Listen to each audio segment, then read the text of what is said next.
بسم اللہ الرحمن الرحیم۔ کہ میں نے کہا اس مکتب میں اتنی کشش کیوں ہے کہ دن بدن لوگ اس مکتب اہل بیت میں آ رہے ہیں۔ اہل بیت نے ایک نیٹ ورک بنایا۔ اب ہر مکتب کا ایک نیٹ ورک ہوتا ہے، تشیع کا مضبوط نیٹ ورک ہے۔ ہمارے بھائیوں کے پاس کوئی نیٹ ورک نہیں، ہم کہتے ہیں بھائی آپ ایک نیٹ ورک بتاؤ، ہم اس پہ چلتے ہیں۔ مثال دے رہا ہوں، صرف ہلکی سی ٹچ دے رہا ہوں تاکہ کوئی ملے تو آپ ذرا اسے سنا دیجئے گا تاکہ وہ بھی تھوڑا پریشان ہو کے پھر سوچے۔ میں نے کہا بھائی رسول کے بعد کیا میکینزم ہے آپ کے پاس؟ کبھی رسول نے کہا کہ امت بنائے خلیفہ، ٹھیک ہے بھائی ہم اسی میکینزم پہ چلتے ہیں۔ پہلے خلیفے کہاں بنے؟ ثقیفہ میں، انصار و مہاجرین جمع ہوئے۔ ہم اختلاف میں نہیں پڑھتے، چلو انصار اور مہاجرین نے مل کے ایک بندے کو کیا بنایا؟ خلیفہ۔ اب یہ میکینزم بنا کہ خلیفہ کون بنائے گا؟ انصار اور مہاجرین، مطلب مسلمان خلیفہ بنائیں گے۔ چلے پہلا خلیفہ بن گئے، اب یہی میکینزم رہنا چاہیے نا۔ دوسرے جب بنے میکینزم بدل گیا، دوسرے کو بنایا پہلے نے، چلو اب دوسرے میکینزم پہ عمل کرو۔ تیسرے جب بنے شورا بن گئی، تھرڈ میکینزم بنا، چلو چوتھے پہ بھی یہی میکینزم چلا۔ پھر حضرت علی ابن ابی طالب کی جب باری آئی تو کمپلیٹ ڈیموکریسی آ گئی، لوگوں نے علی ابن طالب کو چنا، چوتھا میکینزم آ گیا۔ اب بھائی اسی میکینزم پہ رہو۔ پھر پانچویں جب صاحب بنے تو انہوں نے تلوار کے زور پہ کیا بنا دیا؟ خود کو خلیفہ ڈکلیئر کر دیا، پانچواں میکینزم۔ اچھا پھر ہمیشہ بھلا تلوار کے زور پہ خلیفہ بنے؟ پھر چھٹا میکینزم کیا آیا کہ باپ نے بیٹے کو خلیفہ بنا دیا۔ 5 میکینزم آئے یزید تک بننے کے، لیکن آپ کے 11 ہوں یا 12 ہوں میکینزم ہی کی ہے۔ سسٹم جہاں پہ موجود ہوتا ہے وہ سسٹم کبھی ٹوٹتا نہیں۔ کیسے ممکن ہے کہ رسول گرامی آپ کو کوئی میکینزم نہ دے کے جائے؟ اب یہی سوچ اگر شیعہ جوان رکھے کہ اہل بیت نے تبلیغی کا مولانا یہ مکتب اہل بیت ایک معجزاتی مکتب ہے، صحیح پڑھ رہا ہے، اب اچانک سنتے ہو یہ شیعہ بن گیا وہ شیعہ بن گیا۔ ہاں کربلا کی مشی چلی ہے، تقریباً 2 لاکھ 4 لاکھ 5 لاکھ 25 ملین تک لوگ پہنچ گئے، ایسے ہی پڑھ رہے ہیں وداؤٹ اینی میکینزم۔ کہ جس طرح ہر 2 دن کے بعد ہر گھر میں ایک معجزہ ہوتا تھا وہی ہو رہا ہے آج کل، آپ سمجھ رہے ہیں۔ ایسا ہی اہل بیت نے اس مکتب کو بڑھایا نہیں میرے عزیز، محنت کی ہے آل رسول نے، قربانیاں دی ہیں آل رسول نے، ان کا صاحب نے قربانیاں دی، شیعوں کو بصیر بنایا، بصیرت دی، تربیت کی، تب جا کے مکتب اہل بیت نے اپنے روٹس کو ایک اسلامی معاشرے میں کیا کیا؟ مضبوط کیا۔ آج صرف میپ دے رہا ہوں، انشاءاللہ تفسیر میں کل یا پرسوں کی مجلس میں آئیں گے۔ دیکھیے یہ ہے نیٹ ورک آف اہل بیت۔ اب اہل بیت کے مکتب کو چلانے والے کون ہیں؟ 2، قرآن اور اہل بیت۔ انی تارک فیکم الثقلین کتاب اللہ و عترتی اہل بیت۔ 2 چیزیں چھوڑے جا رہا ہوں، ایک اپنی کتاب، دوسرا اپنی اہل بیت۔ آپ کے بھائیوں کا نیٹ ورک کس طرح چلتا ہے کہ قرآن اور سنت۔ قرآن اور سنت دونوں ریٹن مٹیریل ہے، سینٹنس ہے۔ قرآن بھی لکھا ہوا، سنت بھی لکھی ہوئی۔ اب لکھے ہوئے پہ چلا کیسے جائے؟ رول ماڈل تو ہو۔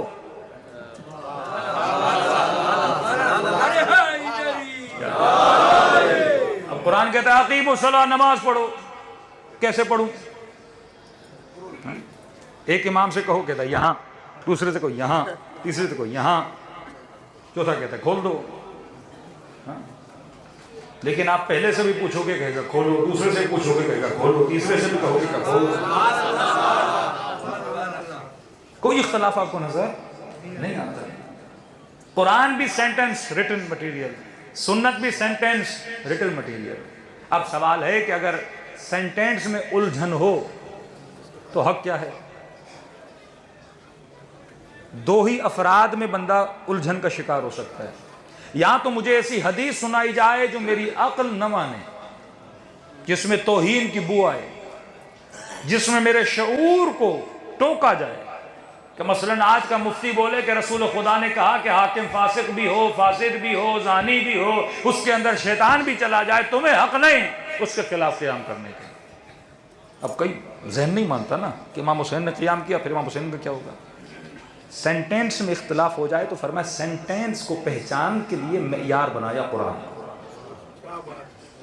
میری حدیث سمجھ میں نہ آئے اور شک پیدا ہو کہ صحیح ہے یا غلط ہے، اسے کس سے ملاؤ؟ قرآن کی آیت سے ملاؤ. اگر ملے تو میرا کلام ہے، نہ ملے تو فرمایا اپنی جوتے کی نوک پہ رکھو. یہ رسول کا کلام نہیں ہو سکتا جو قرآن کی آیت کے خلاف ہو. تو سینٹینس کا تو مسئلہ حل ہو گیا نا کہ سینٹینس میں شک ہو تو کس سے ملاؤں؟ قرآن سے ملاؤں. کہ پاکستان کا ایک مفتی تھا اور اس سے کسی نے کہا کہ قبلہ یزید ظالم ہے کہاں، کا فاسق ہے کہاں، کا ظلم کیا کہاں، کا پھر یزید پہ لعنت بھیجو. پھنس گیا نا. پہلے سارا اس نے اسے اگلوایا، ظالم تھا کہاں، جھوٹا تھا کہاں، فاسق تھا کہاں، کا فرزند رسول کے ساتھ ظلم کیا کہاں. اس نے پھر فوراً کہا لعنت بھیجو. کہا نہیں یہ شیعہ بھیجتے ہم نہیں بھیجتے. اب یہ رکا کیوں؟ کہ یہ شیعہ بھیجتے ہیں. میں نے کہا شیعہ نہیں بھیجتے، خدا بھیجتا ہے. لعنت اللہ علی القوم الظالمین، لعنت اللہ علی القوم الکاذبین. خدا کہتا ہے میری جھوٹوں پر بھی لعنت ہے، ظالموں پر بھی لعنت ہے، وہ چاہے ظالم کل کا ہو چاہے آج کا ہو.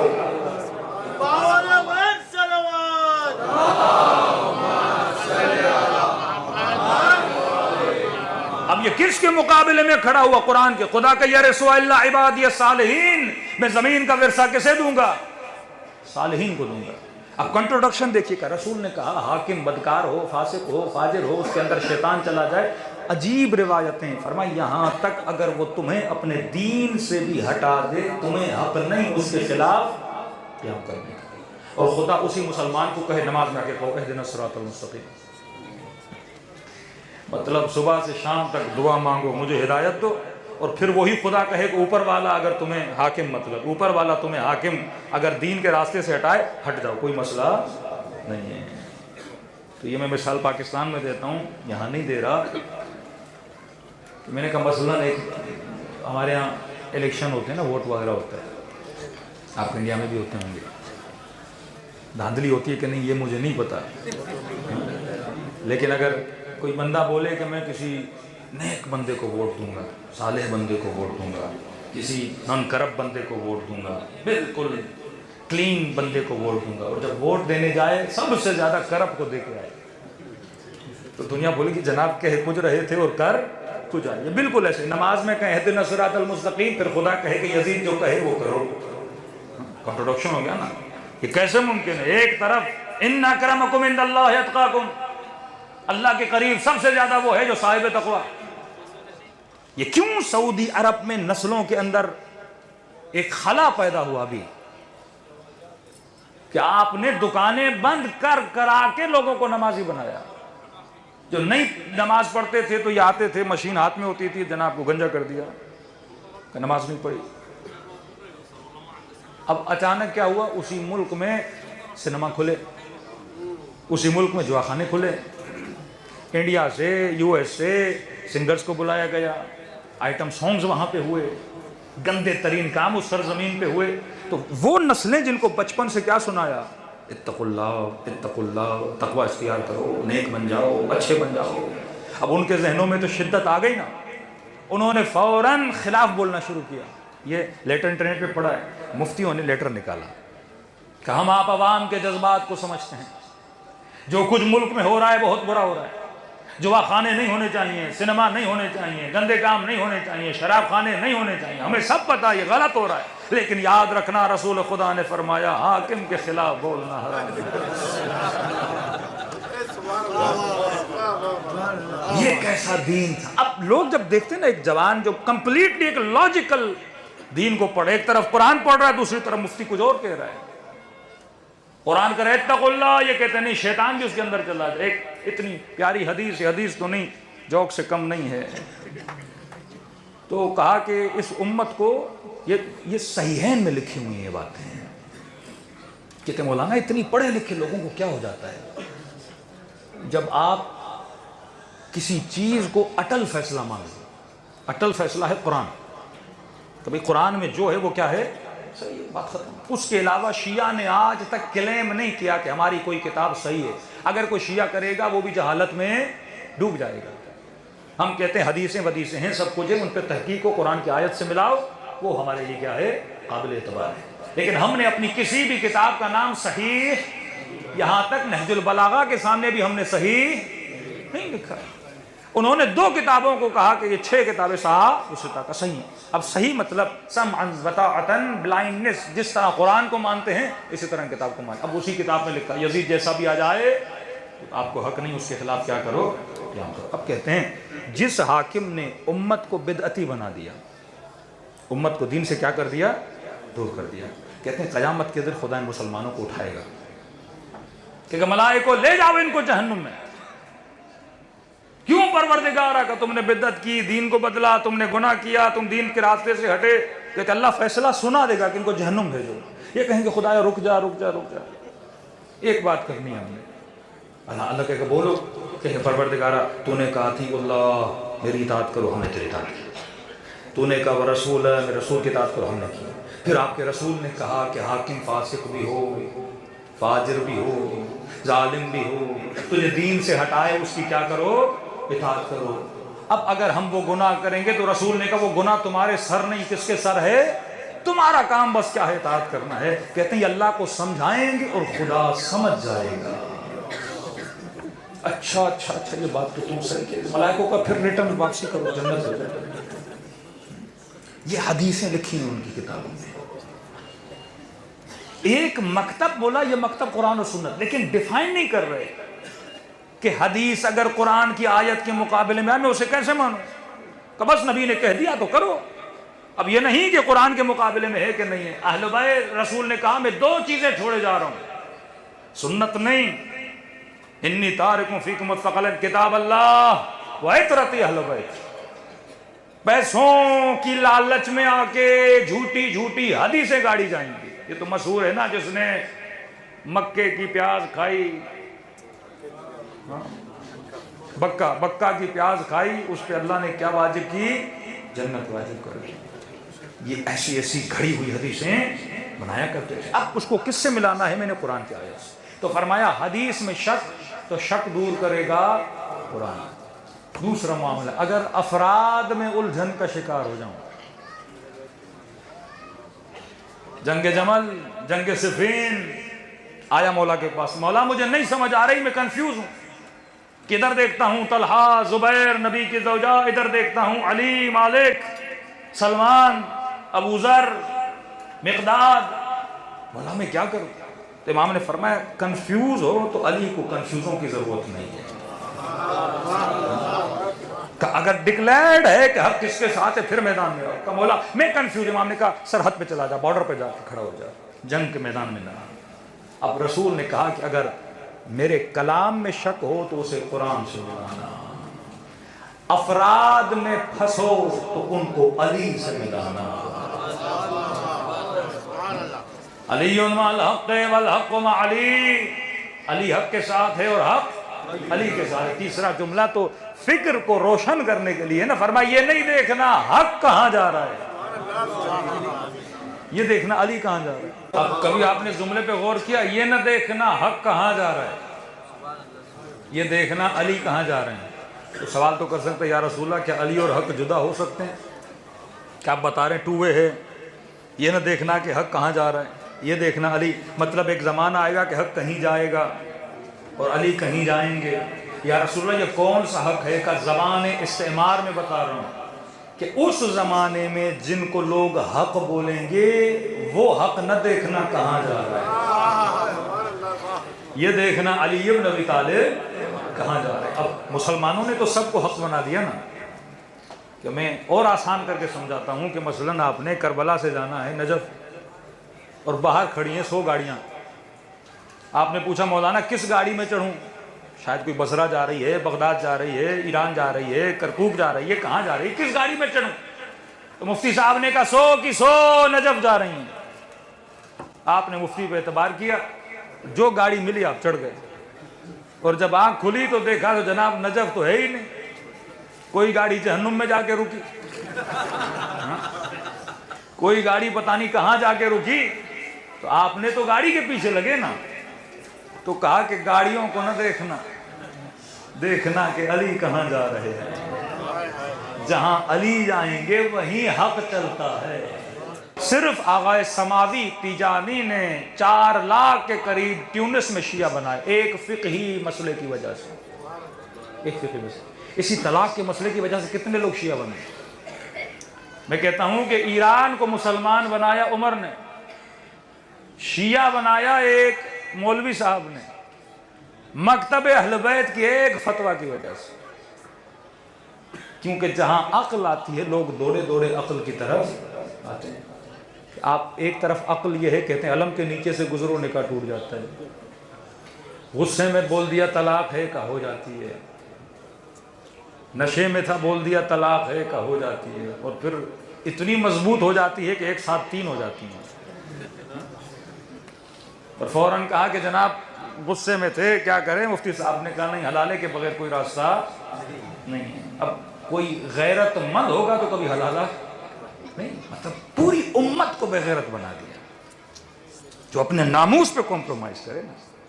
ہمارے یہاں پروپر 3 نکاح ہوں، پھر پروپر نکاح 3 ٹوٹیں، اس کے بعد خدا کہتا ہے کہ اس مرد کو بھی کہتا ہے جا کسی اور سے شادی کر، اس عورت کو بھی کہتا ہے جا کسی اور سے شادی کر، نہ یہ مرد تیرے لائق ہے نہ تو اس کے لائق ہے۔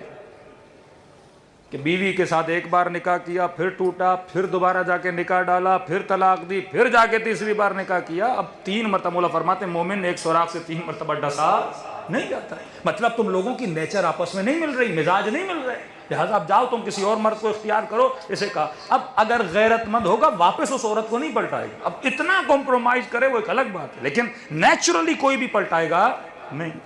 ہمارے پاکستان میں تو مفتیوں نے فتویٰ دیا، یہ ڈراموں میں جتنے نکاح ہوتے ہیں کئی سارے ہو گئے، تو ایک ایکٹر نے وہ لکھا کہ ابھی تک میرے 400 ہو چکے ہیں، اب مجھے نہیں پتا اصلی والے کون سے ہیں نقلی والے کون سے۔ تو اب ریسنٹ ڈراموں میں جو مولوی لا رہے ہیں وہ شیعہ لا رہے ہیں کہ ان کا نکاح پڑھائیں تاکہ یہ نکاح، یہ کہتے ہیں کہ ڈراموں کا نکاح ویلڈ نہیں ہوتا۔ ہمارے یہاں عقل ہے، نکاح میں گواہ کی ضرورت نہیں ہے مکتب اہل بیت میں۔ اگر آپ نکاح میں گواہ کی شرط رکھو گے، نکاح میں نہ مولوی کی ضرورت نہ گواہ کی۔ یہ ٹاپک کل کا ہے، مولوی کا کام مکتب اہل بیت میں کیا تھا اور ہم نے کون سے کام دے دیے۔ ہم نے مولوی کو غسل پہ لگا دیا، جنازے پہ لگا دیا، پیش امام بنا دیا، نکاح خوان بنا دیا۔ یہ ڈیوٹیز مکتب اہل بیت میں تھی۔ مکتب تشیع میں علماء کی ڈیوٹی معاشرے کی لیڈنگ آف دا سوسائٹی، یہ ڈیوٹی تھی کس کی؟ علماء کی۔ وہی ڈیوٹی جو اہل بیت علیہ الصلوۃ والسلام کیا کرتے تھے۔ تبھی آپ دیکھتے ہو کہ اہل سنت کے معاشرے کی رہبریت اور لیڈرشپ ان کے مولویوں کے ہاتھ میں نہیں ہے، لیکن جتنا پاور ایک مجتہد کے پاس ہے وہ عراق کے وزیر اعظم کے پاس نہیں ہے، کیونکہ یہ اس نیٹ ورک کا حصہ ہے نا۔ آپ کے معاشروں کو لیڈ کون کرتے ہیں؟ صاحبان علم کرتے ہیں۔ ان کے معاشروں کو لیڈ کون کرتے ہیں؟ یزید جیسے فاسق اور فاجر کرتے ہیں۔ تو معاشروں میں کہاں سے ترقی آئے گی؟ معاشرہ ڈے بائی ڈے تنزلی کی طرف چلتا جائے گا۔ ہمارے یہاں نکاح میں گواہ کی ضرورت نہیں ہے، قانونی طور پہ ہم گواہ رکھتے ہیں۔ اب جنگل میں ایک مرد اور عورت اکیلے ہیں اور مولوی بھی نہ ہو، گواہ بھی نہ ہو، تو کیا ہوگا؟ اسلام کہتا ہے نہیں، نکاح عورت پڑھتی ہے، مرد قبول کرتا ہے۔ نکاح ایگریمنٹ ہے۔ جب آپ عقد بولتے ہو تو مطلب یہ کیا ہے؟ ایگریمنٹ ہے۔ یہ گلاس میرا ہے، میں عقد پڑھتا ہوں آپ سے کہ بھائی اس کو میں اتنے میں بیچ رہا ہوں، آپ خریدتے ہو یا آپ اس کے مالک ہو گئے، اسے عقد بولتے ہیں۔ عقد مکاسب ہوتا ہے نا، تجارت میں کیا عقود باندھے جاتے ہیں، نکاح بھی ایک عقد ہے۔ عورت حق مہر کے عوض مرد کی بیوی بن جاتی ہے۔ حق مہر، مہر کہتے ہیں محبت کو، محبت کا حق لیتی ہے، یہ الگ سبجیکٹ ہے۔ فرمایا گواہ کی ضرورت نہیں ہے، لیکن طلاق میں شریعت کہتی ہے پھر گواہ ضروری ہے۔ لاکھ مرد گھر کے اندر بولے میں نے تجھے طلاق دی، لکھ کے بولے، جو بھی بولے، مکتب تشیع کہتا ہے اس کی طلاق قابل قبول نہیں، کیونکہ کل عورت بولے گی طلاق نہیں دی، مرد بولے گا طلاق نہیں دی، اور کیونکہ اس نے آگے جا کے شادی کرنی ہے، معاملات غیرت کے ہیں، سارے مسئلہ کیا ہو جائے گا؟ بگاڑ کا شکار ہو جائے گا۔ فرمان نہیں، 2 گواہ عادل رکھے گا، ان کے سامنے بولے گا کہ میں نے طلاق دی ہے، تب جا کے طلاق ہوگی۔ اور خدا نہیں چاہتا کہ یہ رشتہ الگ ہو جائے۔ 3 مہینہ عورت نے عدت رکھنی ہے، عدت کے درمیان ہوتا ہے انسان غصے میں، جذبات میں آ کے طلاق دے دیتا ہے۔ اب کیونکہ مہر باقی رہتا ہے نا، اس محبت کو ٹوٹنے میں بھی سال لگتے ہیں۔ غصے میں تھا، جذبات میں تھا، جو تھا، پھر اللہ کہتا ہے 3 مہینے کا گیپ دے رہا ہوں۔ 3 مہینے میں اگر دل پھر کہے زوجہ کو پلٹانے کا، تو فرمایا اب ان 3 مہینوں میں نکاح پڑھنے کی بھی ضرورت نہیں ہے، جس جائے گا بیوی سے بات کرے گا، راضی ہو جائیں گے، دونوں گھر میں واپس آ سکتے ہیں۔ فرمایا اب طلاق میں گواہ کی ضرورت، نکاح میں گواہ کی ضرورت نہیں ہے۔